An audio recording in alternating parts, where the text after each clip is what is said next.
अज पेड़ अखड़न सजन पंहिंजा सारिया गलन तां गोड़न जूं बूंदूं बस न कल संदेस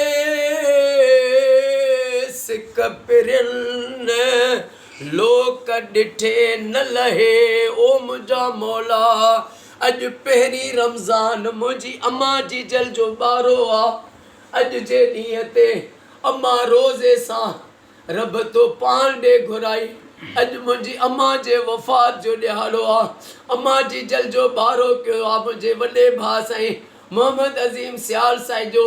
अॼोकी ग़ुलामी ऐं ख़ैर पंहिंजी बारगाह में उहद जबल जेलो लिखण क़बूल फरमा। ऐं मुंहिंजी अम्मा जी जल खे सलवात ऐं क़ुरान जे सदके जन्नतुल फिरदौस में अम्मा सच्ची ख़ातून जन्नत जी कचहरी पाड़ो ऐं ग़ुलामी नसीब फरमा। ओ मौला मुंहिंजे भाउ खे भांजे भाइटनि खे बचड़नि खे अदा भाउ वॾे नदीम सियाल साईं खे उनजे बचड़नि खे सेहत ऐं वॾी हयाती अता फरमा। ओ मौला नल जा क़यामत ताईं सजण साम्हूं कजा दुश्मन दूर फरमा। ओ मौला रोज़ी रिज़्क़ में ग़ैबी ऐं ज़ाहिरी बरकतूं गंज गंज अता फरमा।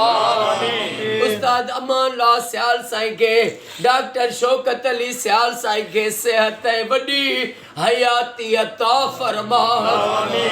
असांजे जमात जे निगरान साईं अरबाब अली मेतलो साईं खे साईं जे बचड़नि खे सदा शाद आबाद फरमा।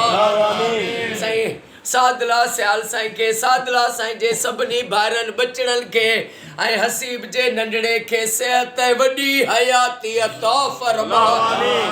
इरशाद अहमद सुमरो साईं खे नौकरी अता फरमा। गुलज़ार अली साईं फुलपोटो जा अल्लाह यार साईं जा जुमले असां जेके बि दुआ में वेठा आहियूं असां सभिनी जा बेड़ा पार फरमा। साईं आशिक अली जावरी साईं जा बच्चा घर आबाद फरमा। ओ मौला असां रमज़ान जा असांखे सभई रोज़ा रखण नसीब फरमा। हिकु रोज़ो बि कज़ा न थिए हिकु रोज़ो बि कज़ा न थिए जेसीं साह पसाह तेसीं नीह निभाइबो जाने पो अल्लाह केरु हूंदो कंहिंसां भला। ओ मुंहिंजा करीम रब जेसी ताईं जियारी त असां कॾहिं रोज़ो न गुसायूं असांखे रमज़ान जा 30 रोज़ा नसीब फरमा।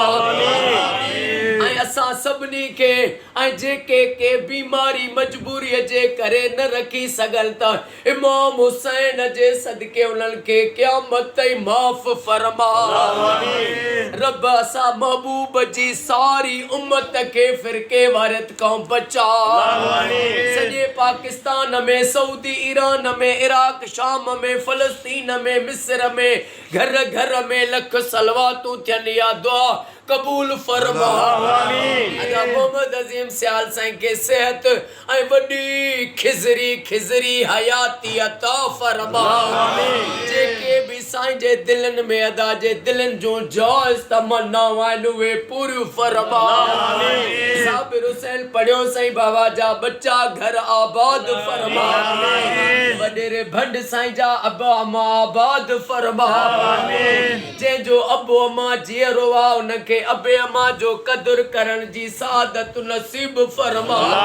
जंहिंजो अबो अम्मा जीअरो आहे त उनजो घर में ई हज आहे उहे ख़ुशि नसीब आहिनि। जंहिंजो माउ पीउ जीअरो आहे मौला जेके नौजवान जंहिंजो अबो अम्मा जीअरो आहे उन्हनि नौजवाननि खे अबे अम्मा जो एहतराम नसीब फरमा।